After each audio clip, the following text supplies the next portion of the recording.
Today, I want to talk about down payment assistance options, and we have two. So, the first one I want to talk about is the one that we have the opportunity to use, Idaho Housing Program. This is just a program that's catered directly to the state of Idaho residents, owner occupied, primary residence, nothing investment property, anything like that. That's not even an option. But it's an amazing program. Idaho Housing doesn't originate loans, they work with us local lenders to help them find clients who need this program. But $500, guys. That's how much money you have to have down to take advantage of that program. Now, there is an income cap. You can't make more than $170,000 on that, but there's some pieces to that we can work around too. But $500, you can get into a home with $500 down if you fit within that little mold, which isn't really hard to fit within. It's a really good gig. And I guess this is my little side note that if you cannot pony up $500 for a down payment, you shouldn't be buying a house. That's plain and simple. $500 is a big amount of money, but if you can't figure out how to save $500, you shouldn't be buying a house. Homeownership is not for you. So let me advise you on how to get yourself mentally prepared to save $500, and then we can get you into a house. There's a little, customer service announcement there, public service announcement, whatever it is. So Idaho Housing offers these programs for us to help homeowners get into a home with little to no money down. Obviously, this program caters to FHA conventional for the down payment assistance part, but if you have the VA loan or the USDA loan, that's a true 100% loan, and you don't have any help from the seller covering closing fees, we can stack that on top of those to be able to use the program for your closing costs. So where it's called a down payment assistance program, it's also a down payment assistance program / closing cost assistance, all just stacks in there together. It's a really good program. It really is a good program. Let me explain how it works. So we have our first mortgage that the majority of the loan that we give is on that first mortgage balance. So we'll use a 97% conventional program. The down payment requirement is 3%. So I'm going to do a first mortgage at 97% of that purchase price. And then I'm going to come in behind it and I'm going to do a 3% down payment assistance second mortgage. So I have a first mortgage for the majority of my loan, a little teeny tiny 3% down payment assistance loan. They're two separate loans. And that little down payment assistance loan is amortized over 15 years. So it's a pretty small payment. You can pay it off as fast as you want. I always advise my clients any extra money you've got, toss it towards that little down payment assistance second loan because it just pays off and goes away. There is no prepayment penalty. So if you had a tax refund or do extra side jobs or anything like that you can just shuffle towards that, get it paid down, then it just helps your overall outgoing. I'm gonna draw this out on paper in a next video because that'll I think probably help. But the nice thing about this is the separation of the first mortgage and that second mortgage. So your down payment assistance program is there. Like maybe you got yourself a really good deal and you just couldn't wait to get your down payment saved up, but you had a little bit saved up, but not as much as you needed for that whole down payment. But if you had 3 or 4 more months, you could save up the rest of it. Well, all right, let's put that down payment assistance loan behind it right now so that you don't miss out on your opportunity and you don't miss out on a good deal. Then fast forward 3 or 4 months, just stuff that money towards that down payment assistance loan like you'd have been saving it anyways and just get it paid off. It really is no big deal to pay it off early.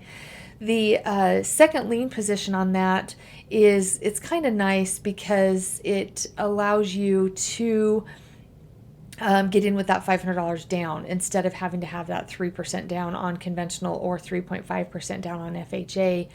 That's a pretty big number when you're talking anywhere from probably $8,000 to $15,000 on average. Not a lot of people have that laying around.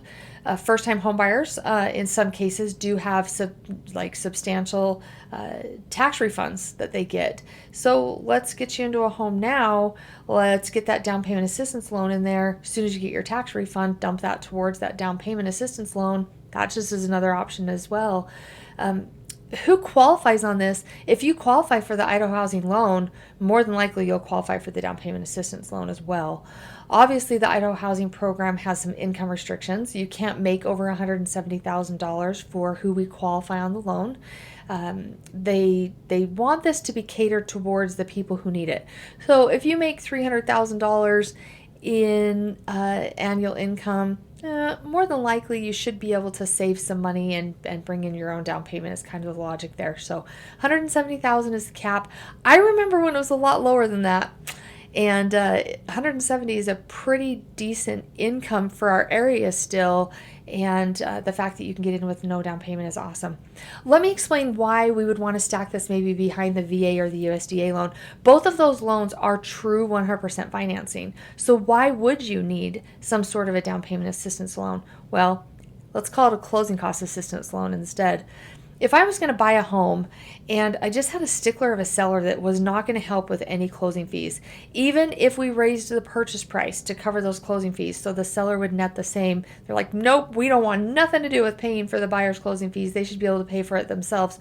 All right, well then let's do 100% financing on our VA loan and then stack behind it the closing cost assistance to be able to finance in those closing fees. So once again, you as a veteran can get in with $500 down. It's a pretty good gig. USDA, same concept. If you've got a stickler seller that won't finance in any closing fees, how do we finance it in? We throw that little closing cost assistance behind it. A wonderful program. It really is a wonderful program. It does allow us to have co-signers. So if you're just recently starting a job and maybe you don't qualify on your own and mom and dad are willing to co-sign with you, we do have the ability to do a co-signed loan. That's helpful too.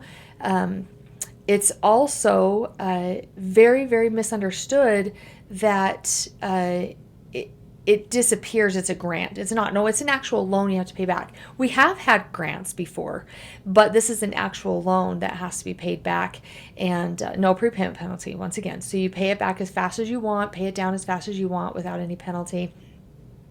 The grant program may come back at some point, but for right now, we just have to assume it's going to stay as an actual loan that you have to pay back. And I think that's a good thing. Like, I don't really think that you should get into a home with no skin in the game somewhere. Sure, I live in the house for a certain amount of time and a certain percentage of it falls off. Nah, I don't think that's okay. I really think it's okay for us to pay it back. But down payment assistance on Idaho Housing is awesome. We also have an internal program for down payment assistance that doesn't have the income requirements that we have to stay underneath. It does not have as tight as rules when it comes to the income part. It does require a 620 credit score, but you can beat up your credit score pretty good and still have a 620 score. So I'll get a little bit more information on that. But until then, down payment assistance, get into a house, $500. It's a good gig. Thanks so much for listening. I really appreciate it. So stay tuned. We are going to learn some more next time.